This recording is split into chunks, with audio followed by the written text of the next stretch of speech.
येवला शहरातील पैठणी ही जगप्रसिद्ध असून येथील पैठणी कारागीर आपल्या हस्तकलेच्या माध्यमातून विविध कला पैठणीच्या पदरावर साकारत असतात. अशाच प्रकारे येवला शहरातील पैठणी कारागीर संदीप बाबर यांनी पैठणीच्या पदरावर देवीचा मुखवटा आपल्या हस्तकलेच्या माध्यमातून साकारला असून याकरता या कारागिराला 10 ते 12 दिवसाचा कालावधी लागला.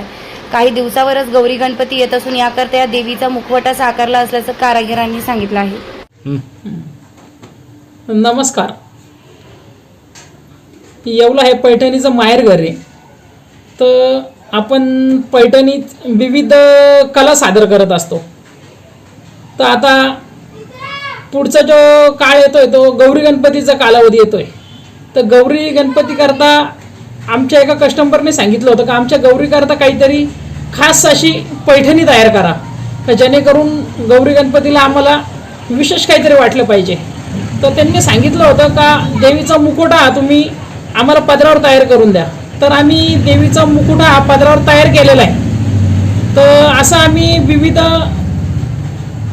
पैठणीवर साकारण्याचा प्रयत्न करत असतो. यापूर्वी आम्ही राधाकृष्णाचा पल्लू सादर केला होता व 3 पोपट पल्लू सादर केला होता व याच्यानंतरही आम्ही विविध देवी देवतांचे पदरावर काढण्याचा प्रयत्न करणार आहे.